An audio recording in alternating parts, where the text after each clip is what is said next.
The first time my daughter-in-law's fist connected with my belly, I couldn't breathe.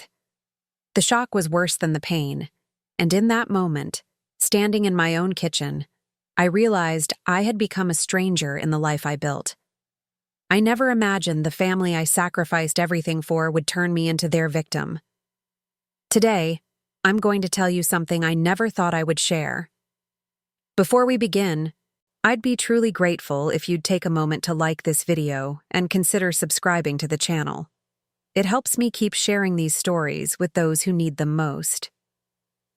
My name is Margaret, and at 67 years old, I live in a modest apartment in Queens, New York. The building is old, with creaking floors and thin walls that let in the sounds of my neighbors' lives, laughter, arguments, the clatter of dishes. My apartment sits on the third floor, accessible only by a narrow staircase that my knees protest climbing each day. The living room window overlooks a busy street where yellow cabs honk and people rush past, always going somewhere, always with someone. I watch them sometimes, pressing my palm against the cold glass, wondering when I became so invisible. My days follow a pattern worn smooth by repetition. I wake at 6, make coffee in the same chipped mug my late husband gave me 30 years ago, and sit at the kitchen table surrounded by silence. The apartment smells of lemon cleaning spray and the faint mustiness of old carpet. I keep everything spotless. The counters gleam, the floors shine, the photographs on the mantel are dusted daily. Those photographs show a different time. My son Daniel as a baby, gap-toothed and laughing. Daniel graduating from college, his arm around my shoulders.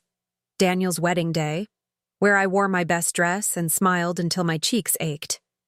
That morning, the morning everything changed, started like any other.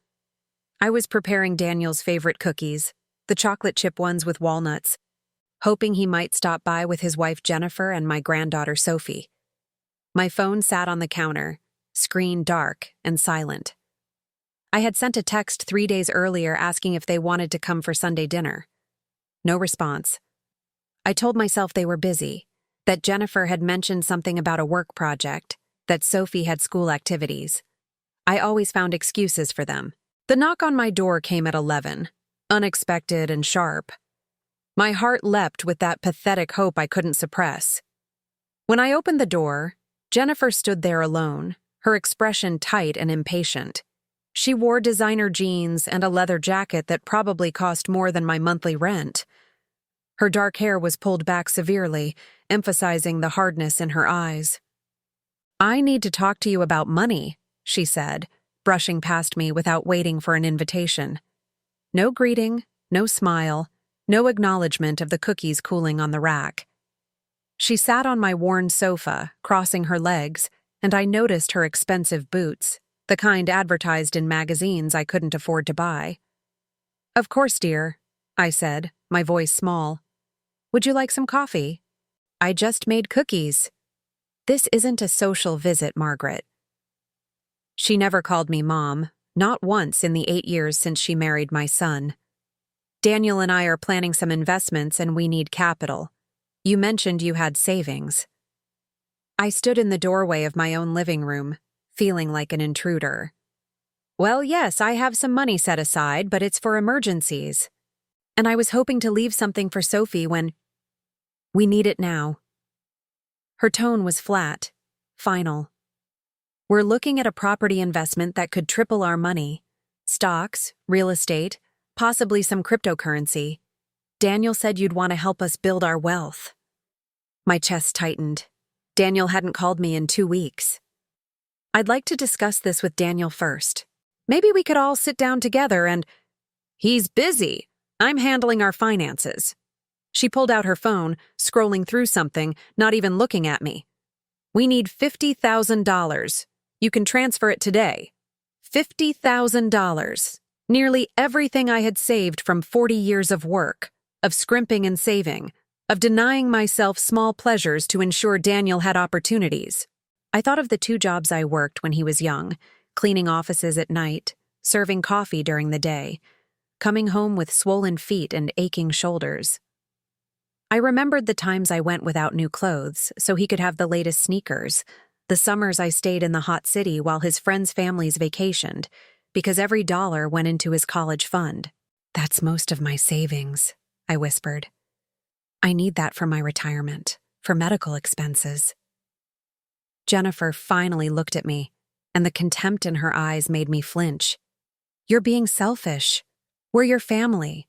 We're trying to build something, create wealth for Sophie's future, and you're worried about hoarding money you'll probably never use. Do you know how much it costs to raise a child in this city? Do you have any idea what we spend on Sophie's education, her activities, her future?" I wanted to remind her that I raised Daniel alone after my husband died, that I knew exactly what it cost, that I did it on a fraction of what they had. But the words died in my throat. They always did. "Let me think about it," I managed. "Give me a few days." "We don't have days. The opportunity closes this week." She stood, towering over me in her expensive boots. "I'll text you the account information. Don't make us beg, Margaret. It's embarrassing for everyone." She left without another word, without touching the cookies, without seeing the hurt in my eyes. I stood in my empty apartment, trembling, and that's when I noticed my phone lighting up with a message.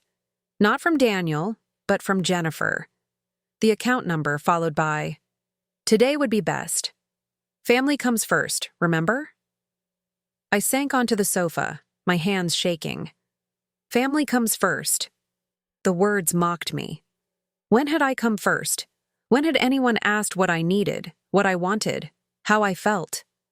The memories flooded back, unbidden and sharp. I remembered Daniel at 16, angry because I couldn't afford the expensive basketball camp his friends attended. "You never give me anything," he had shouted, and I had worked extra shifts for a month to make it happen.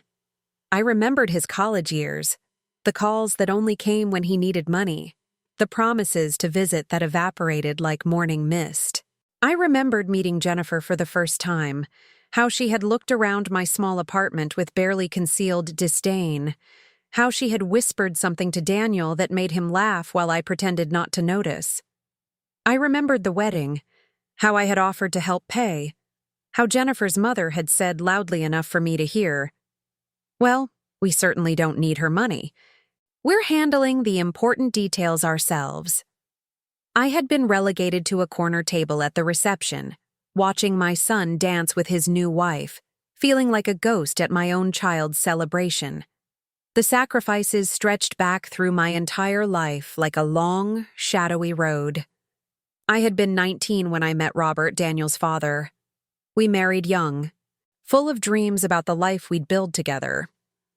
Robert worked construction, and I took whatever jobs I could find. We saved carefully, planning for children, for a house, for a future that felt bright and possible. When Daniel was born, I held him and made silent promises about the life he'd have, the opportunities I'd give him. Then Robert died. A workplace accident when Daniel was only 5. One moment I was a wife and mother. The next I was a widow with a child to raise and bills I could barely comprehend. The insurance money was modest, enough to keep us afloat for a year, maybe 2 if I was careful. I was careful. I was so careful that being careful became my entire identity. I took the night shift cleaning office buildings in Manhattan, riding the subway when the city was dark and dangerous, arriving home at dawn to wake Daniel for school. During the day, I worked at a coffee shop, smiling at customers who never really saw me, pocketing tips that bought Daniel's school supplies and birthday presents. I slept in fragments, an hour here, 2 hours there, my body running on fumes and determination. When Daniel needed new shoes, I wore mine until the soles had holes. When he wanted to join Little League, I picked up extra shifts and learned to stretch hamburger meat with rice and vegetables so the grocery budget would allow for the registration fee. Every parent-teacher conference, every school play, every moment of his childhood, I was there, exhausted but present, loving him with an intensity that burned through my fatigue. I put him through college by taking out loans I'd be paying off for the rest of my life. He wanted to attend a prestigious university, and I couldn't bear to tell him no. couldn't stand the thought of limiting his potential because of something as arbitrary as money.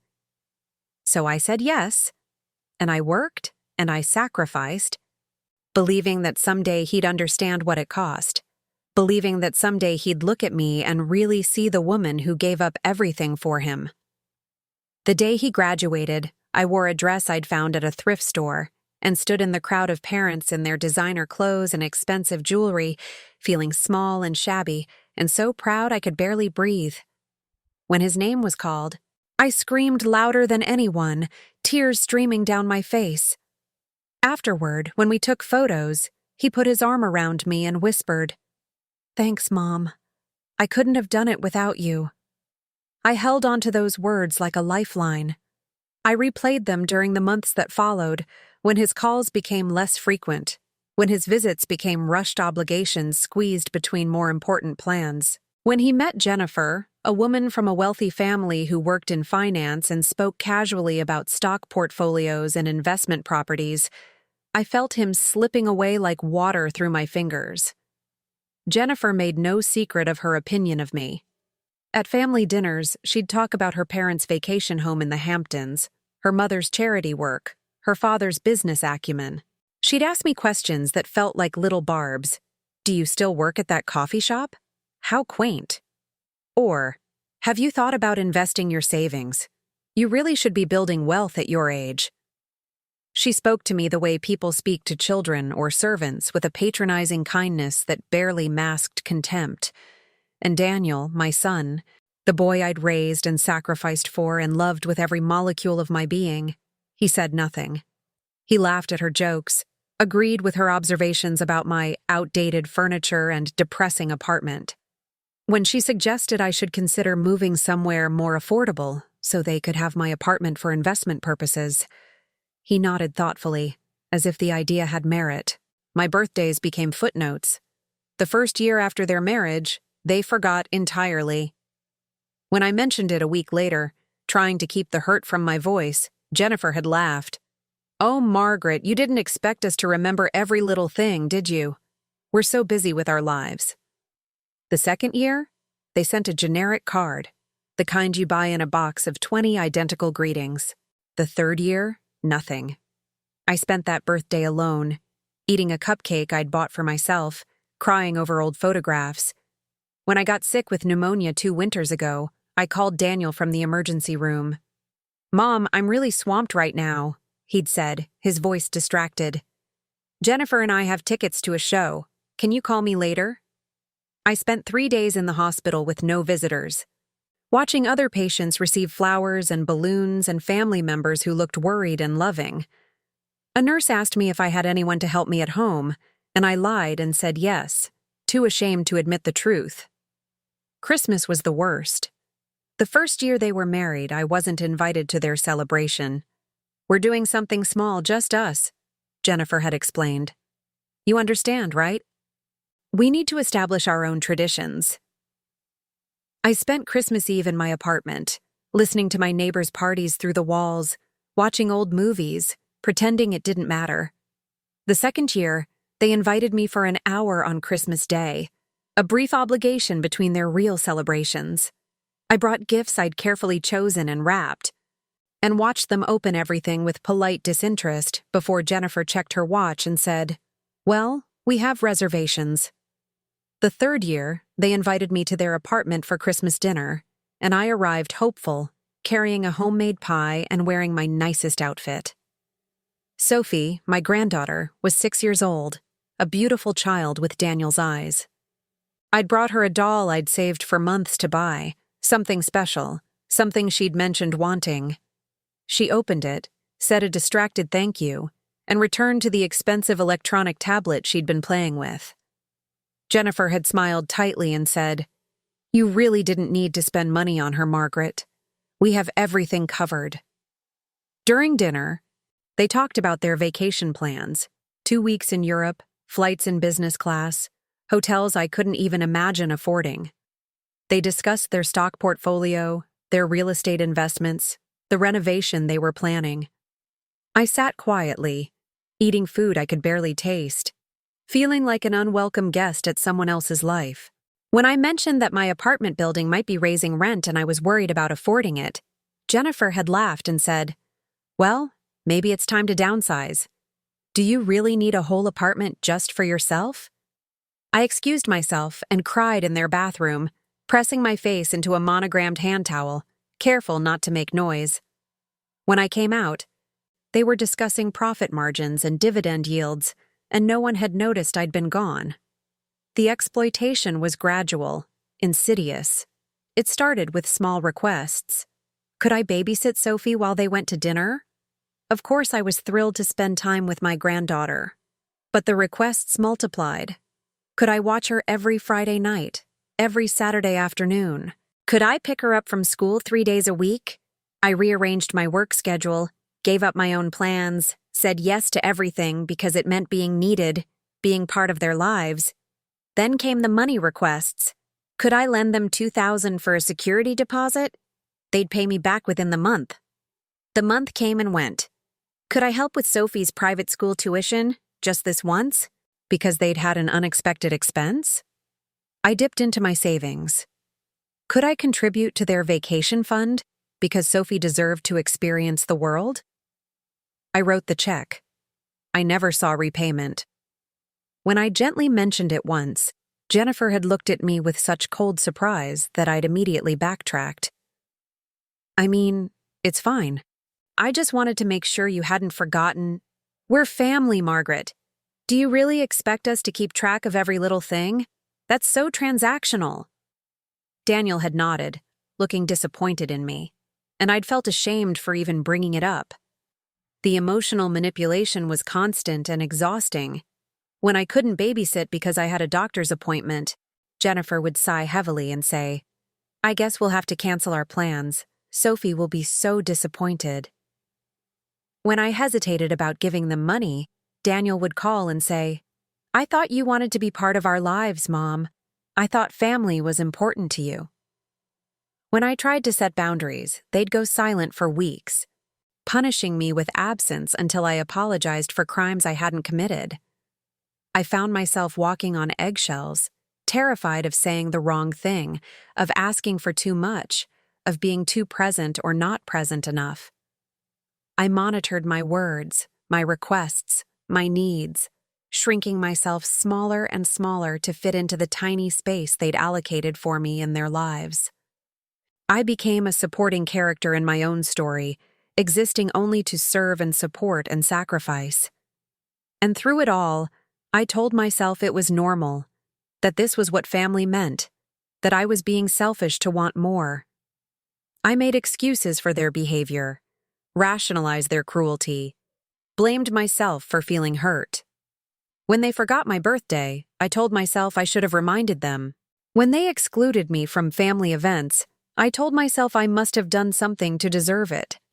When they took my money and gave nothing back, I told myself that's what mothers do. They give without expecting return. But sitting on my sofa that morning, staring at Jennifer's text message demanding $50,000, something inside me cracked. The foundation of denial I'd built so carefully began to crumble.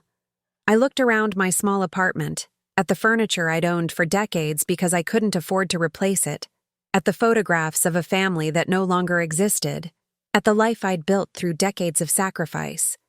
And I felt something I'd never allowed myself to feel before. Anger.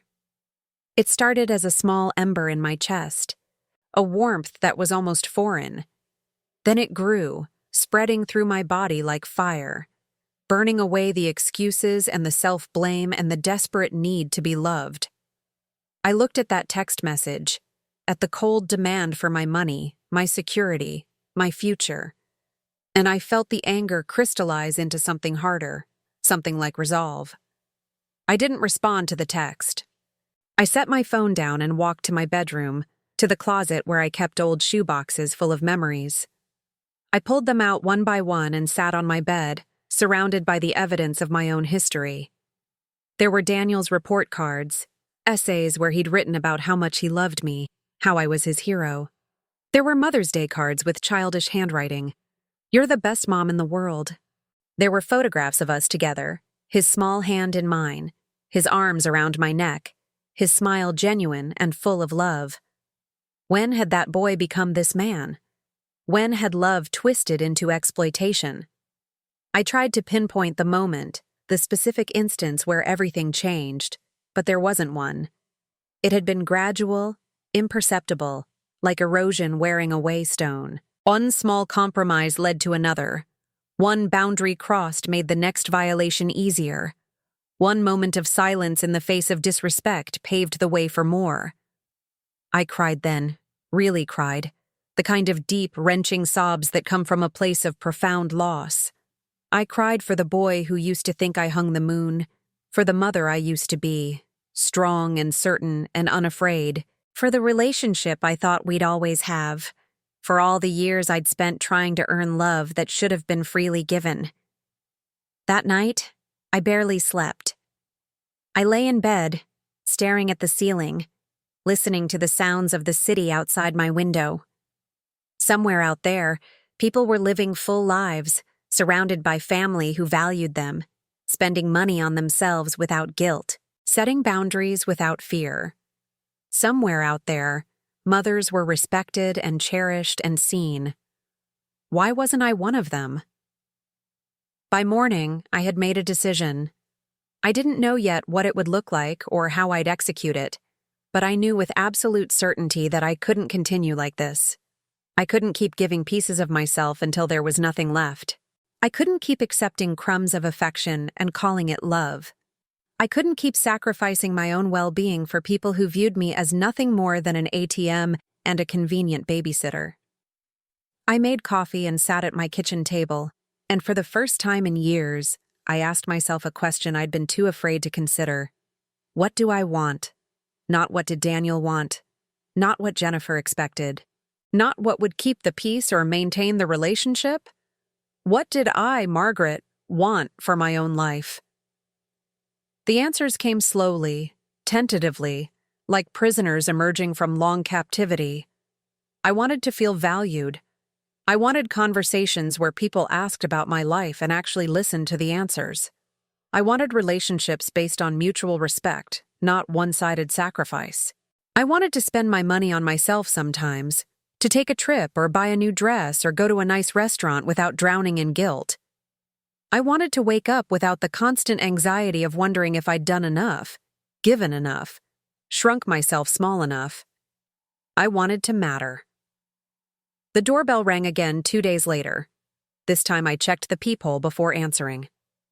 Jennifer stood there, looking impatient, her phone in her hand. I took a deep breath and opened the door. "Did you get my text?"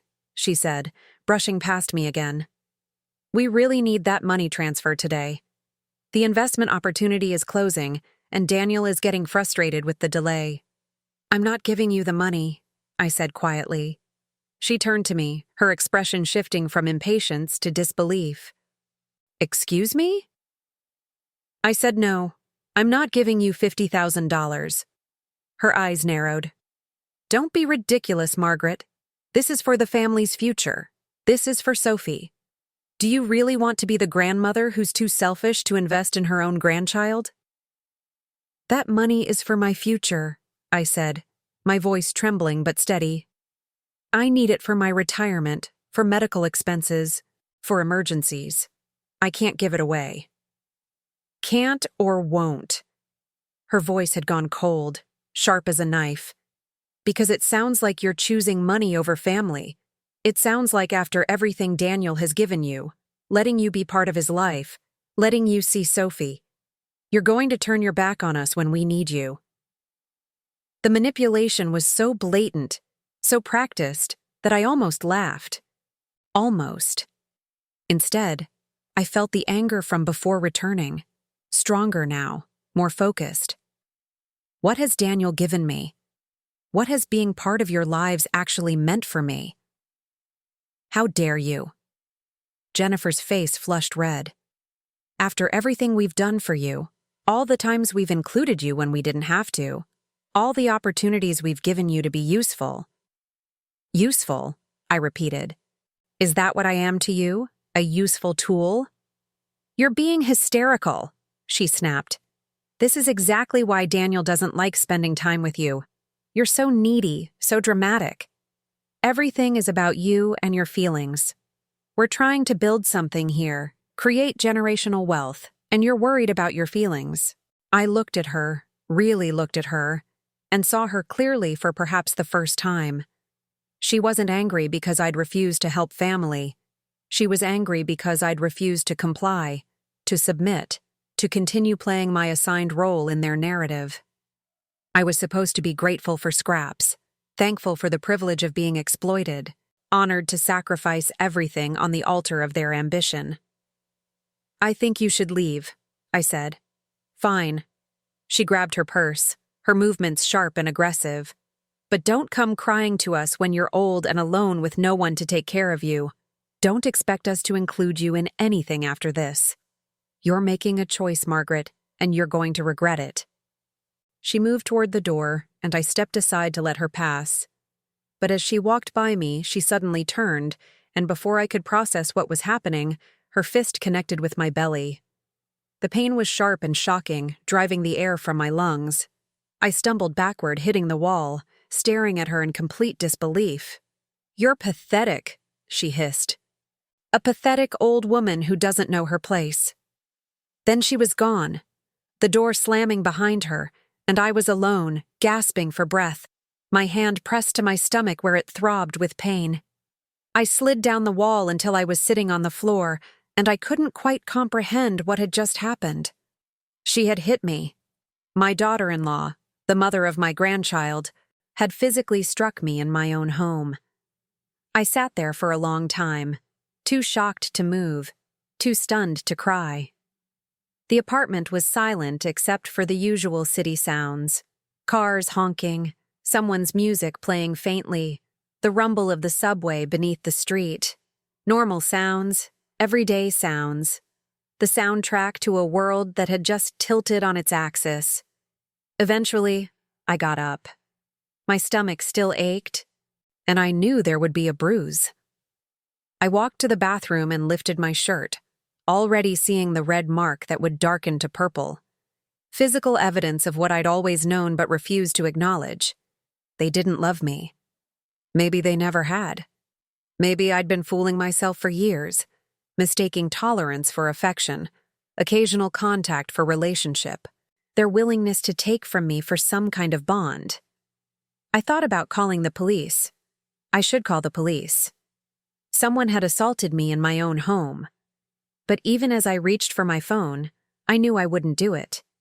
Because calling the police meant admitting what had happened, meant involving authorities, meant potentially pressing charges against my son's wife, the mother of my granddaughter. It meant making everything real and official and irreversible. Instead, I did something else. Something I'd been thinking about for months but had never acted on. I called a security company and asked about installing cameras in my apartment. The representative was kind and professional, asking questions about what I needed, what concerned me. I told her I lived alone and wanted to feel safer. She understood immediately that shorthand women of a certain age use when discussing vulnerability. They could come tomorrow, she said. It would take a few hours to install cameras in the main living areas, nothing invasive, just small devices that would record movement and sound. I could access the footage from my phone, keep it stored on a cloud service. It was affordable, she assured me, designed for people on fixed incomes who needed peace of mind. I scheduled the appointment and hung up, feeling something shift inside me. I was taking action. I was protecting myself. I was done being a victim. That evening, my phone rang. Daniel. My heart still leapt stupidly at seeing his name. That Pavlovian response impossible to suppress even after everything. I answered. Mom.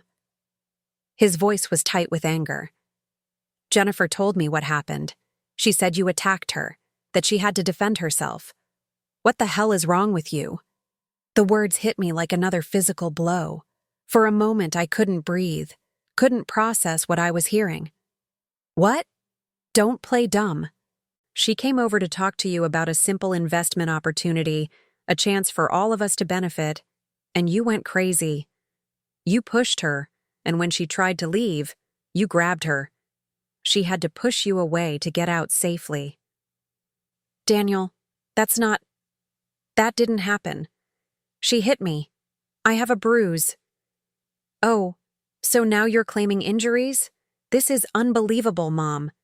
This is exactly the kind of manipulative behavior Jennifer warned me about. She said you'd try to play the victim, make yourself seem weak and helpless to get sympathy. I stood in my kitchen, the phone pressed to my ear, listening to my son, the child I'd raised and loved and sacrificed everything for, call me a liar. Call me manipulative. Side with his wife over me without question, without hesitation, without even the smallest benefit of doubt. Daniel, please listen to me. I would never hurt Jennifer. I would never hurt anyone. She asked for money. I said no, and she became angry. She hit me on her way out. That's what happened. You're delusional. Jennifer would never do something like that. She's concerned about you, Mom. We both are. This kind of paranoid thinking, these accusations, maybe you need to see someone, a doctor or a therapist. This isn't normal. He was gaslighting me. My own son was gaslighting me, rewriting reality to protect his wife, to maintain his comfortable narrative where I was the problem. I was the burden. I was the one who needed to change and adapt and accommodate. I know what happened in my own home, I said, my voice steady despite the tears streaming down my face. I know what I experienced. And if you don't believe me, if you're going to take her word over mine without even considering that I might be telling the truth, then I don't know what we have left to say to each other. Don't be dramatic. This is exactly what I'm talking about. Everything with you is so intense, so emotional. We're trying to build a future here, and you're creating problems out of nothing. Jennifer is my wife. She's Sophie's mother. She's my family. And if you can't respect that, if you can't support us, then maybe we need some distance. Distance. The threat he knew would hurt most, the punishment I feared more than anything. And I heard myself about to apologize, about to backtrack, about to do anything to prevent him from pulling away. The old patterns were so deeply ingrained, the fear of abandonment so primal and overwhelming. But something stopped me. Maybe it was the bruise on my belly. Maybe it was the memory of Jennifer's cold eyes as she demanded my money. Maybe it was the exhaustion of decades spent shrinking myself to fit other people's expectations. Whatever it was, I found myself saying something I never thought I'd say to my son. Okay, Daniel. Maybe you're right. Maybe we do need distance. There was a long silence. He hadn't expected that. He'd expected me to cave, to apologize, to beg forgiveness for the crime of refusing to be abused. Fine, he said finally, his voice cold. Don't call us. Don't text. Don't show up unannounced. When you're ready to apologize to Jennifer and act like a reasonable person, maybe we can talk. Until then, we don't need this kind of negativity in our lives. He hung up. I stood there holding the phone, listening to the dial tone, and I realized I felt lighter. Not happy. The pain was still there, sharp and deep and real, but lighter. As if I'd been carrying something heavy for so long that I'd forgotten what it felt like to set it down. I went to bed early that night, my body aching, my heart broken, but my mind clearer than it had been in years. Tomorrow, the cameras would be installed. Tomorrow, I would start documenting my life, protecting myself, creating evidence that I existed and that what happened to me mattered. Tomorrow, I would start fighting back. The security technician arrived at 9 the next morning, a middle-aged woman named Patricia who worked efficiently and spoke kindly. She installed cameras in the living room, kitchen, and hallway, small, discrete devices that would activate with motion. She showed me how to access the footage on my phone, how to download and save important recordings, how to adjust the settings for my needs. It's a shame you need these, she said as she packed up her equipment. "But I'm glad you're protecting yourself. Too many people wait until something terrible happens." Something terrible already happened, I wanted to say. But I just thanked her and saw her out, then spent an hour testing the cameras, watching myself on the screen, seeing my apartment from new angles. There I was, making coffee. There I was, sitting on the sofa. There I was, existing in the space I'd inhabited for decades, now documented and verified and real. 2 weeks passed. 2 weeks of silence from Daniel and Jennifer. 2 weeks of checking my phone compulsively, hoping for a text, a call, any sign that they missed me or thought about me or regretted the distance. Nothing came. Sophie's birthday passed without me receiving an invitation to the party. I sent a gift, a book I thought she'd like, and received no acknowledgement. I filled the silence with small acts of reclamation. I rearranged furniture that had been in the same position for years. I bought new curtains with my own money, pretty ones with a pattern of birds. I joined a book club at the local library that met Thursday evenings.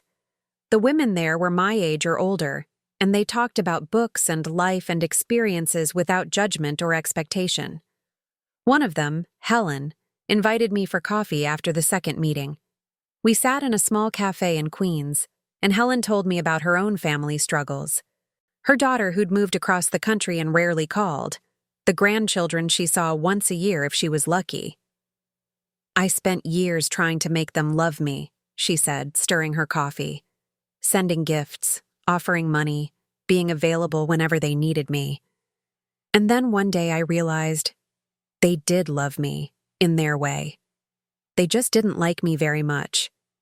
And that was okay. I could live with that. "How did you accept it?" I asked.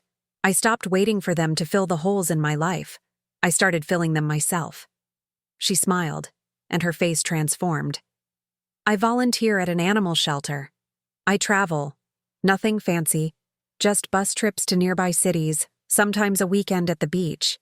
I have friends now, real friends who actually want to see me. My life isn't what I thought it would be, but it's mine. That matters." Her words stayed with me.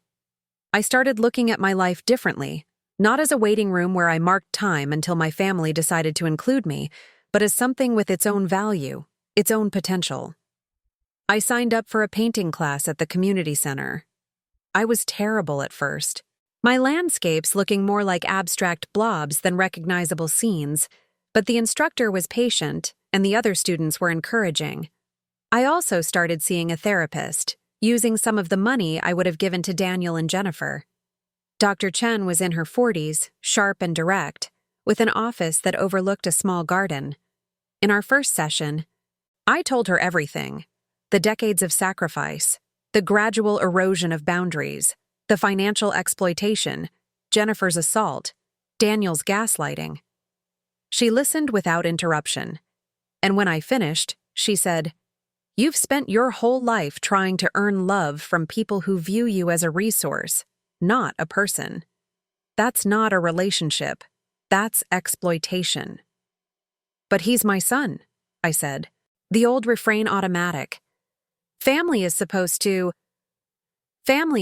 be built on mutual love and respect. What you're describing is abuse, emotional abuse, financial abuse, and now physical abuse. The fact that these people are related to you by blood doesn't make it okay." Hearing it stated so plainly, without equivocation or excuses, was both devastating and freeing. I cried in that office, huge racking sobs that came from somewhere deep and primal. Dr. Chen handed me tissues and waited, and when I could speak again, she said, "The question isn't why they're doing this to you. Abusers abuse because it serves them, because they can. The question is, what are you going to do about it? What was I going to do about it?" The question haunted me for days. I thought about confronting them again, demanding respect, setting firm boundaries. But I knew how that would go. They'd gaslight me, manipulate me, twist everything until I questioned my own reality. Jennifer would lie, Daniel would believe her, and I'd end up apologizing for things I didn't do. No, If I was going to do something, it needed to be different. It needed to be on my terms. The opportunity came 3 weeks after the cameras were installed. My doorbell rang on a Thursday afternoon, and when I checked my phone, now always my first response, I saw Jennifer on the screen. She was alone again, looking agitated. I almost didn't answer. But then I thought about the cameras, about documentation, about evidence, and I opened the door. "We need to talk," she said, pushing past me. The cameras were recording. Everything that happened would be captured. "What do you want, Jennifer?" I asked, leaving the door open, staying near the exit. "I want to clear the air. Daniel is upset about the situation with us, and I think there's been a misunderstanding." Her voice was syrupy sweet, the tone people use when they're performing for an audience. "I never meant to hurt you that day. Things got heated, and maybe we both said things we didn't mean." "You hit me," I said clearly, facing the camera in the living room. "You demanded money. I refused, and you struck me before leaving." "That's not what happened." Her voice sharpened. "You grabbed my arm when I tried to leave. I pulled away and you fell. It was an accident." "There were no accidents. You deliberately hit me in the stomach. I have the bruise." "Bruises can come from anywhere. Old people fall all the time." She stepped closer, and I could see the calculation in her eyes. She was going to try something. She was going to create another incident she could spin her way. "Please don't come any closer," I said loudly, my hands up in a defensive position. "I'm asking you to leave." "You're being ridiculous," she said, still advancing. "We're trying to have a conversation. I'm asking you to leave my home. You're not welcome here." She grabbed my arm, her fingers digging in hard enough to hurt. "Listen to me, you ungrateful bitch. You're going to give us that money, and you're going to stop spreading lies about me. Or I will make sure you never see Sophie again. I will tell her you're dangerous, unstable, a threat. I will poison her against you so thoroughly that she'll hate the sound of your name. Do you understand?" Every word was captured on camera.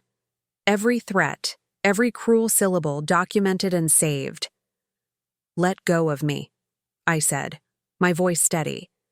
She shoved me instead, hard, and I stumbled backward into the wall. Then she raised her hand as if to strike me again, and I flinched, my arms coming up to protect my face. The camera caught it all.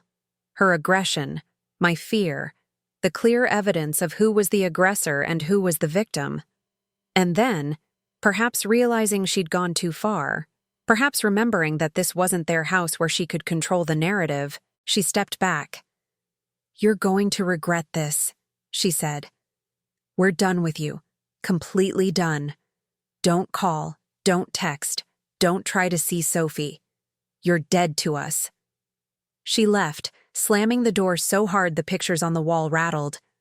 I stood there shaking, my heart pounding, but this time I had evidence. This time I had proof. I immediately downloaded the footage to my phone and my computer, saved it to the cloud, and emailed it to myself.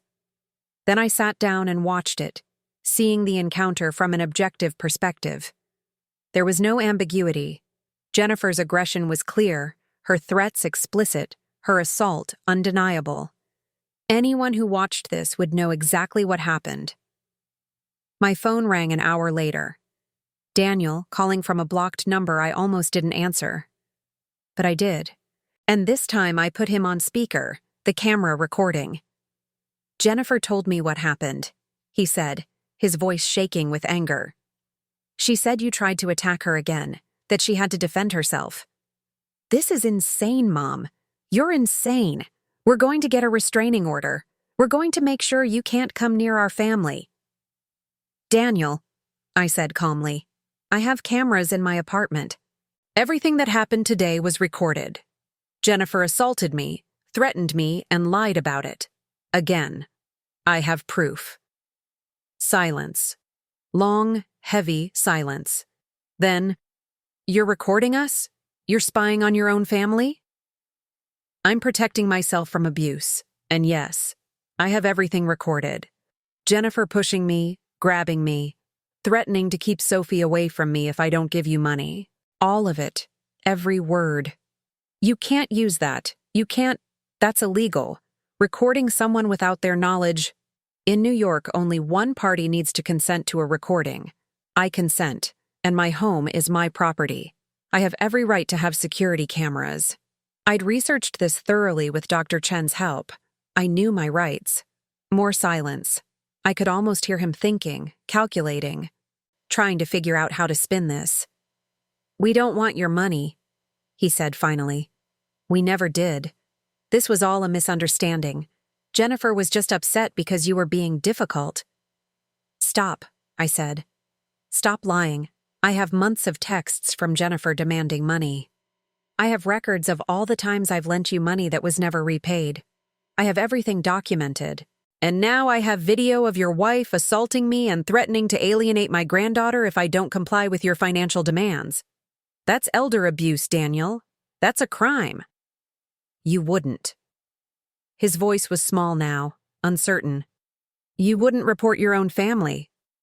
"I don't want to, but I also won't let you keep treating me this way. I won't be your ATM or your scapegoat or your victim." "What do you want?" he asked, and I heard it, the shift from aggression to negotiation. He was worried now, genuinely worried. "I want you to leave me alone," I said. "Completely alone. No calls, no texts, no surprise visits. No more asking for money. No more manipulation. You go live your life, and I'll live mine."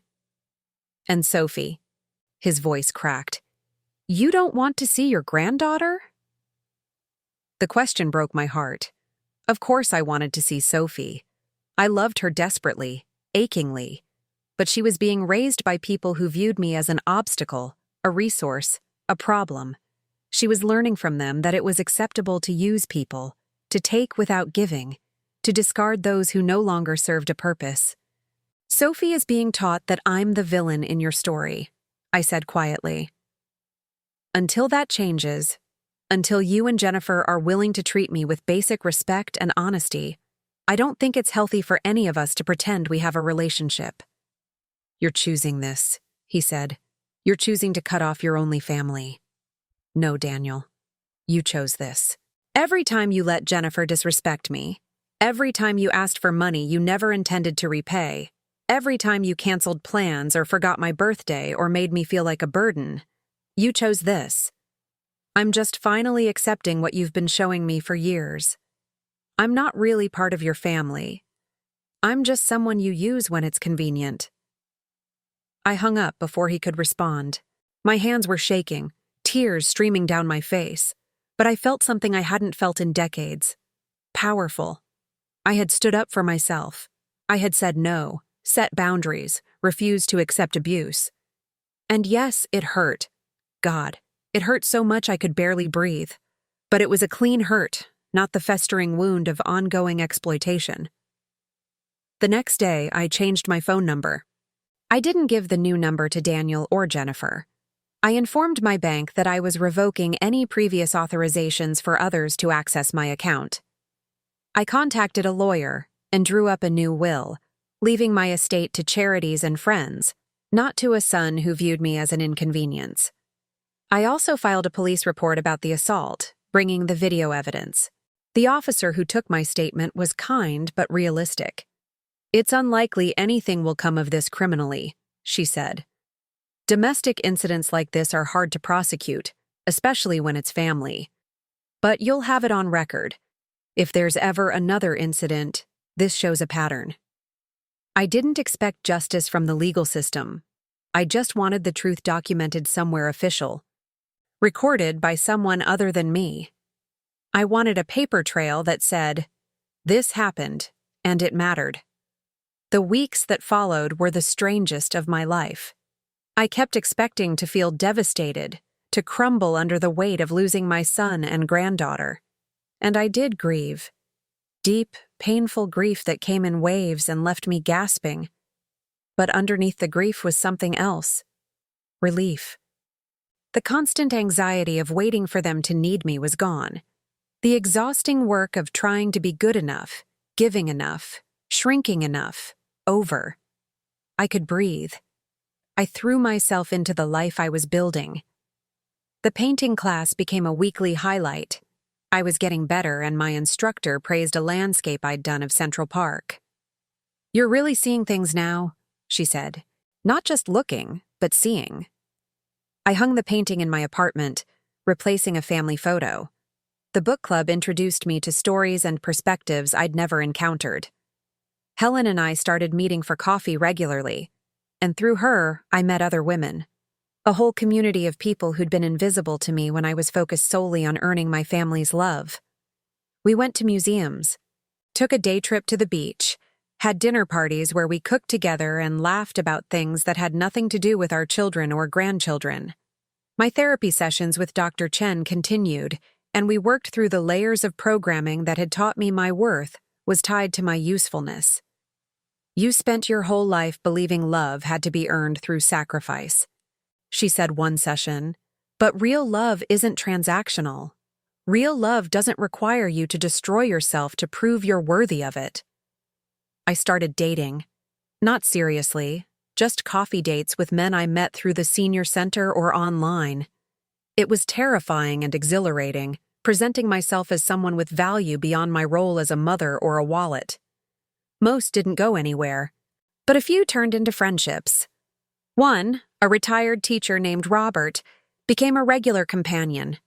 We went to movies and walks in the park, and he never asked me for money or made me feel small. I also reconnected with my own interests, things I'd abandoned decades ago when Daniel was born, and every resource went to raising him. I'd always loved reading, so I started a blog reviewing books, writing my thoughts and opinions with no one to judge or dismiss them. I took a cooking class and learned to make dishes I'd never attempted because they seemed too extravagant for one person. I bought clothes I liked without worrying if they were too expensive or too young for me. My apartment became my sanctuary, decorated with things I chose because they made me happy, not because they were practical or appropriate. I hung colorful prints on the walls, bought plants that made the space feel alive, invested in a good coffee maker because I deserved good coffee. When I woke up in the morning, I looked forward to the day instead of dreading what demands might come. 4 months after I changed my number, I was having coffee with Helen when my old phone, which I'd kept charged but silenced, buzzed with a text. "Daniel, from yet another number. Sophie has been asking about you. Can we please talk?" I showed Helen the message. "What do you think?" I asked. She read it and shrugged. "What do you want to do?" That was the question, wasn't it? Not what Daniel wanted, or what would keep the peace, or what a good mother was supposed to do. What did I want? I thought about Sophie, now 7 years old, growing up without knowing me. I thought about all the birthdays and holidays I'd miss, the relationship we'd never have. It hurt. But I also thought about the price of re-engaging, returning to a dynamic where I was used and disrespected, where my boundaries meant nothing, where I existed to serve their needs. I thought about Jennifer's threats, Daniel's gaslighting, the bruise on my belly. "I don't think I want to respond," I said finally. "Not yet, anyway. Maybe not ever. If they've really changed, if they're really willing to treat me differently, they'll need to prove it over time, not just when it's convenient for them." Helen nodded. "Then don't respond. You don't owe them anything, sweetheart. Not your time, not your energy, and certainly not your peace." I deleted the message. 6 months after the assault, I took a trip. Nothing elaborate. A week-long bus tour through New England to see the fall foliage. I'd always wanted to do it, but never allowed myself, always saving money for Daniel's needs or potential emergencies. Now I used the money for myself, and it felt revolutionary. The tour group was small, mostly women my age or older, and we bonded over shared meals and beautiful views. One evening, sitting on the hotel balcony watching the sun set over mountains ablaze with autumn color, a woman named Patricia asked what had brought me on the trip. "I'm learning to live for myself," I said, "after a lifetime of living for others." "Isn't it wonderful?" she said, her eyes bright. I spent 40 years raising kids and taking care of my husband, and when he died, my children expected me to move in with one of them, babysit the grandkids, be available whenever they needed me. I said no. I bought a small condo in Florida and started traveling. Best decision of my life. Don't you miss them? I asked. Sometimes, she admitted. But I don't miss the person I was when I was with them. Small and anxious and always apologizing. I like who I am now. I like my life. And you know what? They respect me more now than they ever did when I was always available. Funny how that works. I thought about that conversation for days after. Respect through boundaries. Value through self-advocacy. It was the opposite of everything I'd been taught about motherhood and family, but I was living proof that it worked. Then came the day I'd been half expecting, half dreading. I was returning from the grocery store, bags in hand, when I saw them standing outside my building. Daniel, Jennifer, and Sophie. My heart stuttered, old patterns of response flooding back. The urge to drop everything and run to them, to apologize for whatever I'd done wrong, to do anything to make them stay. But I didn't. I walked steadily toward them, my face neutral, and stopped a few feet away. What are you doing here? Daniel looked older, tired. Jennifer looked angry, her jaw tight. Sophie looked confused, clutching her mother's hand. We need to talk, Daniel said. Please, Mom, just give us a chance to explain. You know my number, I said. Or you did, before I changed it. You could have called. You could have written. You chose to ambush me instead. You wouldn't have answered, Jennifer snapped. You've been ignoring us for months. Because you assaulted me. Because you threatened me. Because you demanded money and then tried to gaslight me about it. Those seem like good reasons to maintain distance. Sophie's eyes went wide. She looked up at her mother, then at me, clearly trying to understand what was happening. Can we please go inside and talk privately? Daniel asked, gesturing to my apartment building. No, my home is my space, and you're not welcome there. If you want to talk, we can go to that cafe. I pointed to a small coffee shop down the street, in public, where everything is visible and witnesses are present. Jennifer's face flushed red, but Daniel nodded. Okay, that's fair. We walked to the cafe in silence. Sophie kept looking at me with those big eyes, and my heart ached. I'd missed so much of her life, but I couldn't let guilt override my boundaries. Inside, we ordered drinks, coffee for the adults, hot chocolate for Sophie, and sat at a table by the window. We've been talking, Daniel started, and we realize we may have been unfair to you. Things got out of hand, and we both said things we didn't mean. Jennifer wants to apologize. Jennifer's expression said she very much did not want to apologize, but she spoke anyway.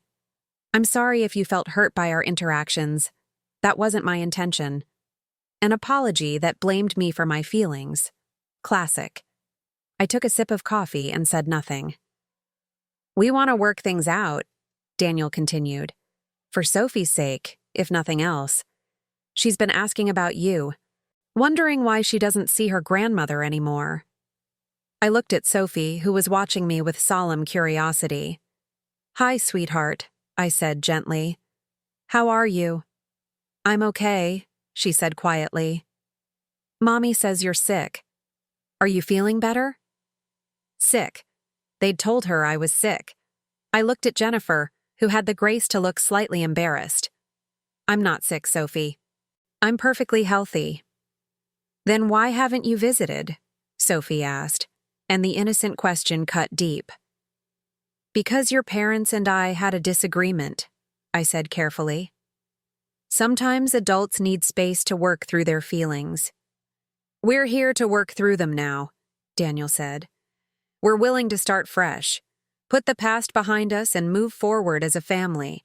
What does starting fresh look like? I asked. Specifically. Daniel and Jennifer exchanged glances. We thought we could have Sunday dinners again, Daniel said. Like we used to. You could see Sophie regularly, be part of her life. And the money? I asked. The constant requests for financial help? We're doing better financially now, Daniel said quickly. We don't need help like we used to. So, when you needed money, I was useful. Now that you don't, you've decided to grace me with your presence again. That's not fair, Daniel said, his voice rising slightly. We're trying here. We're making an effort. Let me tell you what would be fair, I said, my voice calm and clear. An actual apology. Not sorry if you felt hurt? But I'm sorry I hit you. I'm sorry I threatened to keep your granddaughter from you. I'm sorry I demanded money.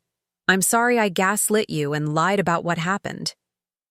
Acknowledgement of what was actually done, not vague statements about misunderstandings. Jennifer's face hardened. I'm not going to sit here and be accused. Then don't, I said. You're free to leave any time, but if you want a relationship with me, it will be built on honesty, not denial. What about what you've done? Jennifer demanded. Recording us without permission, keeping evidence to use against us, turning your back on your own family. I recorded my own home for my own safety. Everything I have on video is things you actually said and did. That's not using evidence against you. That's you facing consequences for your own actions. Sophie was looking between all of us, her hot chocolate forgotten, tears starting in her eyes. My heart broke seeing her distress, but I couldn't back down. Not this time. Maybe we should talk about this without Sophie present, Daniel said, finally noticing his daughter's tears. Maybe you should have thought about that before you brought her to ambush me, I said quietly. Maybe you should have called first, arranged a time to talk as adults, instead of using your child as an emotional prop. Jennifer stood up abruptly. This was a mistake. You're impossible, Margaret. Absolutely impossible. We tried to be kind, to give you a second chance, and this is how you respond. Don't expect us to try again. She grabbed Sophie's hand and pulled her toward the door. Sophie looked back at me, confused and sad, and it took everything in me not to run after them, not to cave to the emotional manipulation one more time. Daniel stayed seated, looking defeated. She's right, you know, he said quietly. This was our last attempt. We won't be reaching out again. Is that supposed to threaten me? I asked. The promise that you'll stop using me? Stop demanding money? Stop treating me like an ATM with a pulse? Because that sounds more like a gift than a threat. I'm your son, he said, and his voice cracked. Don't you love me anymore? And there it was, the question designed to make me crumble, to make me sacrifice my boundaries on the altar of maternal obligation, the question that had controlled me for decades. I will always love you, Daniel, I said. But love doesn't mean accepting abuse. Love doesn't mean letting you use me. Love doesn't mean sacrificing my well-being for your convenience. I love you enough to tell you the truth. The way you've treated me is wrong. The way your wife has treated me is wrong. And until you're willing to acknowledge that and actually change, not just say pretty words to get what you want, we don't have a relationship. We just have a pattern of exploitation that I'm finally smart enough to end. He stared at me for a long moment, and I saw something shift in his face. Maybe understanding, maybe just exhaustion. I never meant to hurt you, he said finally. I really didn't. I know, I said, and I meant it. Intent doesn't erase impact. You hurt me anyway. He stood up, pulled out his wallet, left money on the table for all our drinks. I hope you're happy, he said. Alone in your apartment with your cameras and your boundaries. I hope it's worth it. I am happy, I said honestly. For the first time in years, I actually am. He left without another word, and I sat there finishing my coffee, watching through the window as he caught up with Jennifer and Sophie down the street. They didn't look back. I paid the bill, my own money, spent on my own choice, and walked home through the autumn afternoon. The leaves were turning, the air crisp and clean, and I felt lighter than I had in decades. Yes, my heart hurt. Yes, I grieved the relationship I'd wanted with my son and granddaughter. But I was no longer chained to a dynamic that was slowly killing me. That evening, I called Dr. Chen and told her what happened. "How do you feel?" she asked. "Sad," I admitted, but also relieved and proud of myself for holding firm. "You should be proud. You set boundaries and maintained them even under intense emotional pressure. That's enormous growth." "Do you think they'll actually change?" I asked. "Does it matter?" she replied. "Your well-being can't be dependent on whether they change. You can only control your own actions, your own boundaries, your own choices. Whether they become people capable of healthy relationship, that's their work to do." She was right. I'd spent my whole life trying to control other people's feelings, trying to be good enough to earn their love, trying to change myself to fit their expectations. I was done with that. They could change or not, reach out or not, acknowledge their behavior or not. I would be okay either way. The months that followed were peaceful in a way I'd never experienced. The constant undercurrent of anxiety that had been my companion for decades gradually faded. I woke up without immediately checking my phone for demands. I made plans without worrying about last-minute cancellations. I spent my money on myself, art supplies, books, a weekend trip to Boston, without guilt. My friendship circle expanded. The painting class became a core part of my social life, and several of us started meeting outside of class for gallery visits and art discussions. Through the book club, I joined a volunteer group that delivered meals to homebound seniors and found purpose in helping people who reminded me of who I used to be: invisible, undervalued, alone. Robert and I grew closer. We weren't in love, both of us too old and too scarred for grand romance, but we enjoyed each other's company. We went to concerts and lectures, cooked dinner together, sat in comfortable silence reading our separate books. He never asked me for money or made me feel less than. When I told him about Daniel and Jennifer, he listened without judgment and said simply, "You deserved better." Those 3 words, "you deserved better," became a mantra. When I felt guilty, when I questioned my decisions, when the old programming tried to convince me I was selfish or wrong, I repeated them. I deserved better. I deserved respect. I deserved kindness. I deserved a relationship built on mutual care, not exploitation. 1 year after I changed my number, I received a letter. Not an email or text, but an actual handwritten letter forwarded by my lawyer, who had been given instructions to pass along any correspondence from Daniel.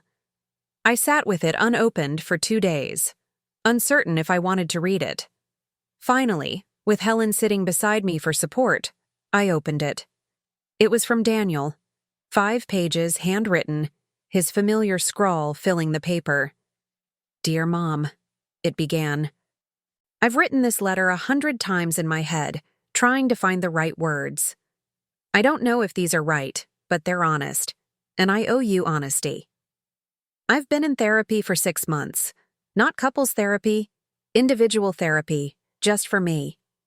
Dr. Patterson helped me see things I didn't want to see about myself, about my marriage, about how I've treated you. It's been painful.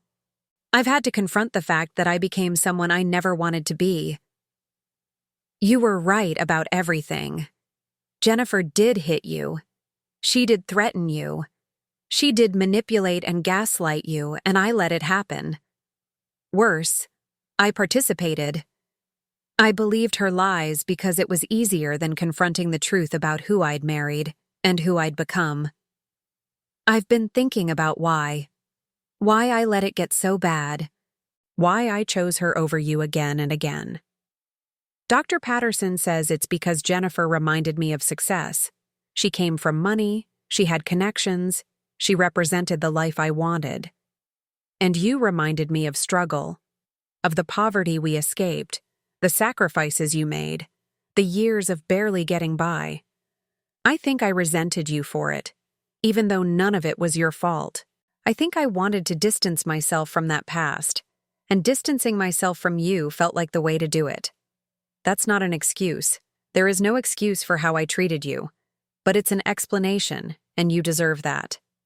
Jennifer and I are separated. We're probably heading toward divorce. Sophie lives with me most of the time now, and I'm learning to be an actual parent instead of just the fun dad who swoops in for good moments. It's hard. I finally understand what you did for me, raising me alone, working those terrible jobs, sacrificing everything. I don't expect you to forgive me. I don't even expect you to respond to this letter. But I needed you to know. I see now what I didn't see then. You were never the problem. You were never too demanding or too emotional or too much. You were a mother who loved her child, and that child grew up to treat you terribly. I'm so sorry, Mom. I'm so deeply, profoundly sorry. Sophie asks about you sometimes. I tell her the truth now, that I made mistakes, that I hurt you, that you needed space to protect yourself. She doesn't fully understand, but she will someday. I want her to understand the importance of treating people with respect, of honoring the people who sacrifice for us, of not taking advantage of someone's love. If you ever want to talk, I'm here.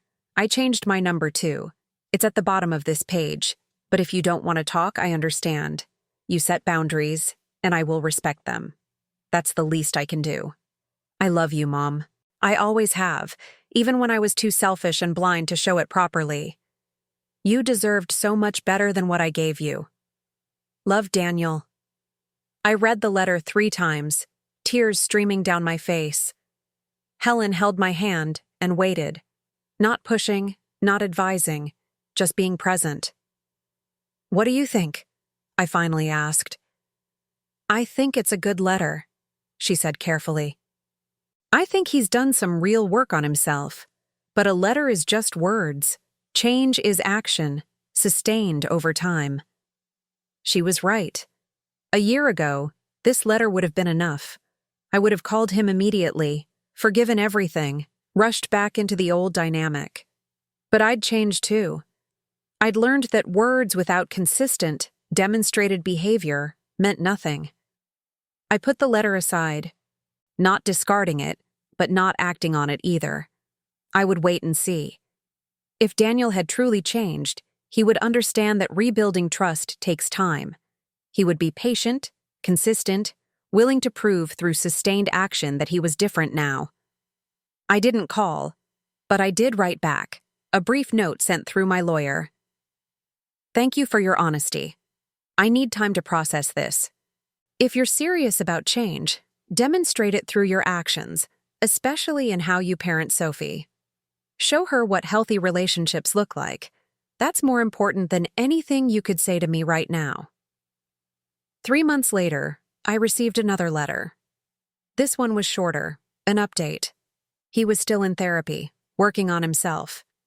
He'd enrolled Sophie in counseling too, to help her process the divorce and the family changes. He'd started volunteering at a local community center, working with at-risk youth.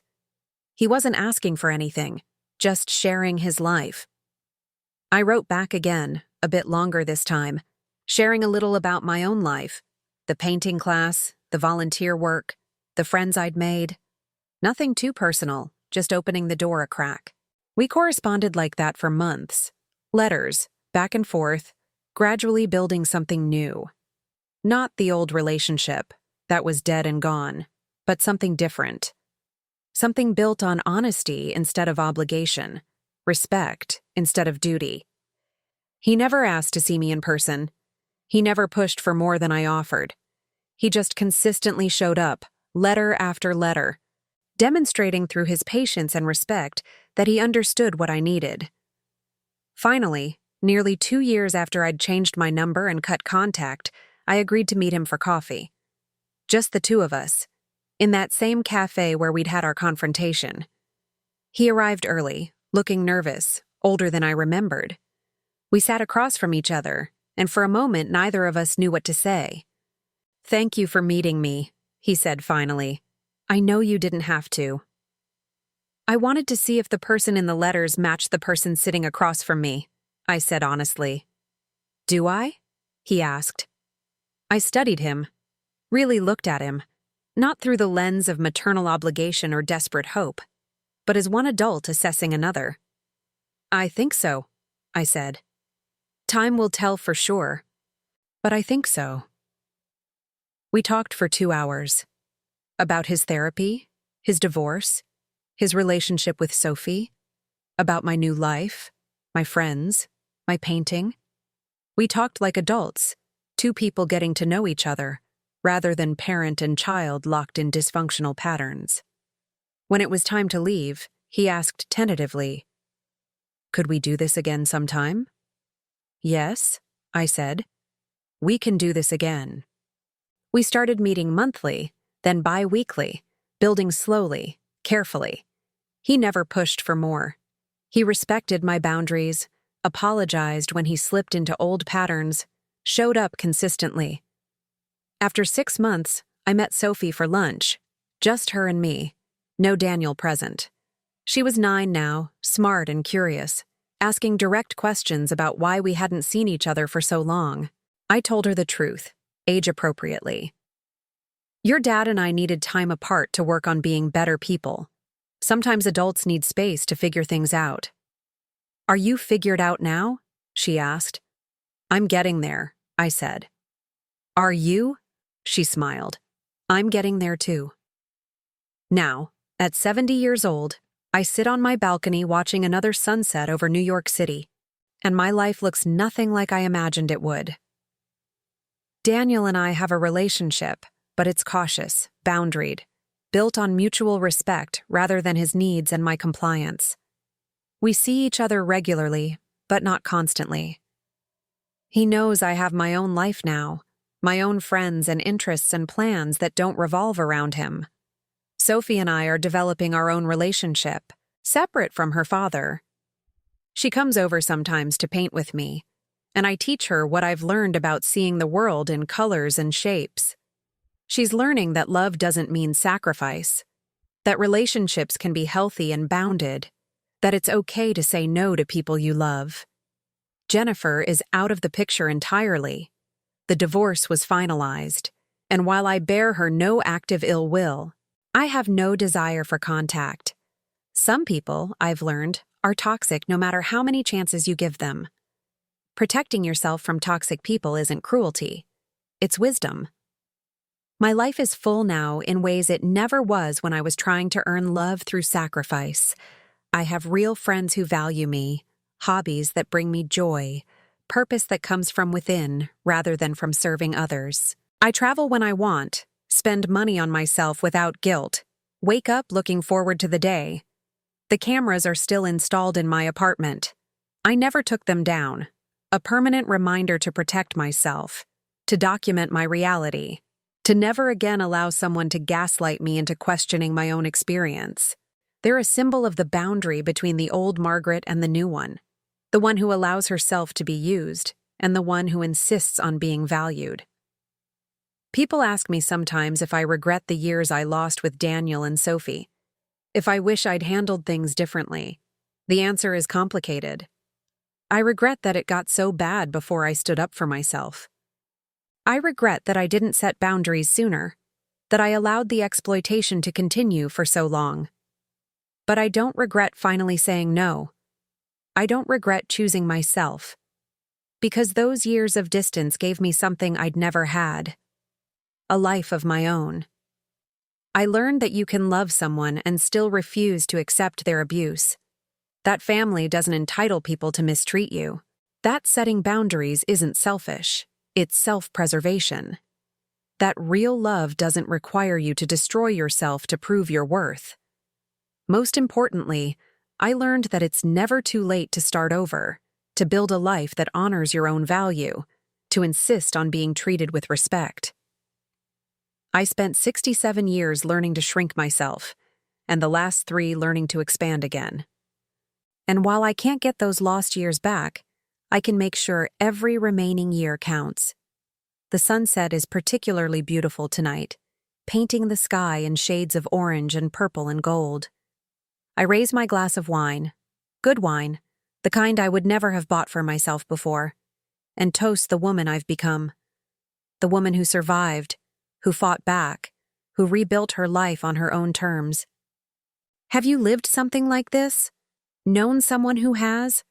Have you ever had to choose between family and self-respect? Between love and abuse? Between what you wanted and what you needed? If so, I want you to know. You're not alone. You're not crazy. You're not selfish for wanting to be treated with basic human dignity. Share your story in the comments if you feel comfortable. Sometimes knowing we're not alone makes all the difference. And if this resonated with you, if it helped you feel seen or understood or less alone, please like this video and subscribe. Your support helps me keep sharing these truths with people who need to hear them. Because here's what I wish someone had told me years ago. You deserve better. You deserve respect. You deserve love that doesn't cost you your peace, your money, your sense of self. You deserve relationships built on mutual care, not one-sided sacrifice. And it's never too late to start demanding what you deserve. Never too late to say no. Never too late to choose yourself. Never too late to be free.